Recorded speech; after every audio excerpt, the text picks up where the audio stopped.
Hey gang, Dirty Rob from the West Michigan Trail Runners and Gazelle Sports Dirt here with a road shoe.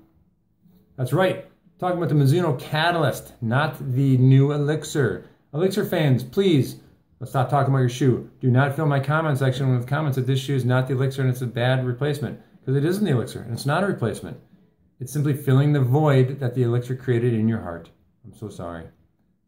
Get over it, move on, because this shoe is way better. It looks better. It fits better and it runs better. Plus, plus, plus. Elixir's gone, Catalyst is here. I'm going to do my best not to talk about the Elixir anymore because I've done this video 85 times today and I keep referring to this shoe as the Elixir and this is the Catalyst. So let's talk about the Catalyst and why it's awesome and why we're going to forget about the other shoe. Start with the tongue. Nice and padded. Has a center guidance system on it and thinner laces. When I see this kind of combination, I get nervous because thinner laces on road shoes for some weird reason cause hot spots and irritations on top of my foot. This tongue is padded enough though that it didn't. I loved it. You know, when I talk about road shoes on my pages or my videos, you know something has to be going on. Either A, it has some cool tech in it, or B, it's a shoe I really like. I really like this shoe. And part of it was the step and feel of this thing.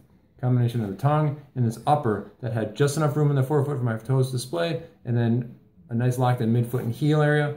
It was great. Why?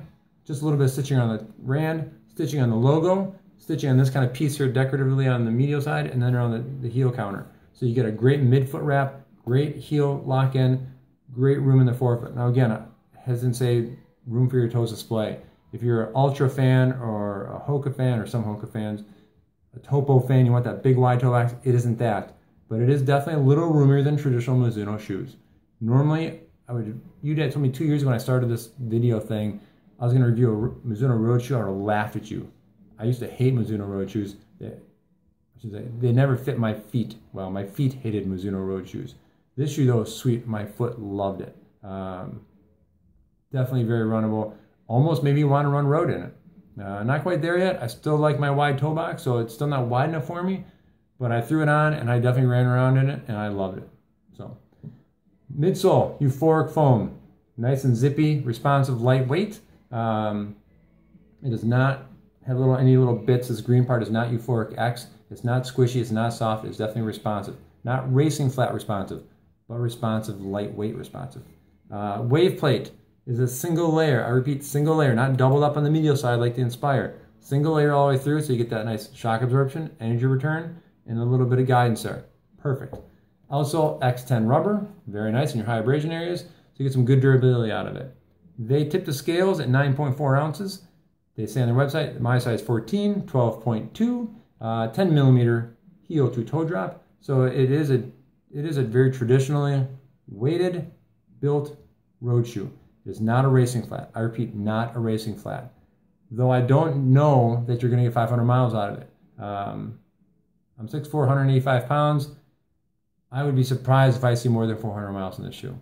But that's okay. It is not the Inspire. It's not a high mileage shoe. I could certainly see this if I'm trying to compare to trail shoes. This is gonna be my zippier go fast shoe, but not quite racing flat shoe.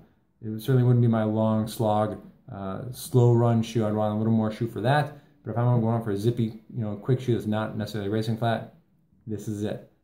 It felt great all the way around. Like I said, it just feels very runnable, and my foot loved the shape of it and the feel of it.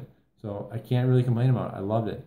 I think I mentioned before, it earned the Runner's World Best Debut Award, and I think it's totally warranted. Nice shoe, Mizuno. Well done. Mizuno Catalyst. The Elixir's dead, folks. Get over it. Move on. It's a nice shoe. That's it for the day, gang. I appreciate your time as always. Appreciate your comments. Please add them in the section below, unless you're an Elixir fan, then I don't want to hear from you. Unless you want to talk about how awesome this shoe is. If you're going to complain about it, save it, because I don't care. That sounds so harsh.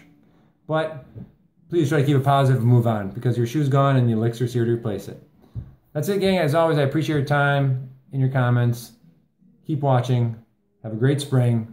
I'll see you next week. Adios.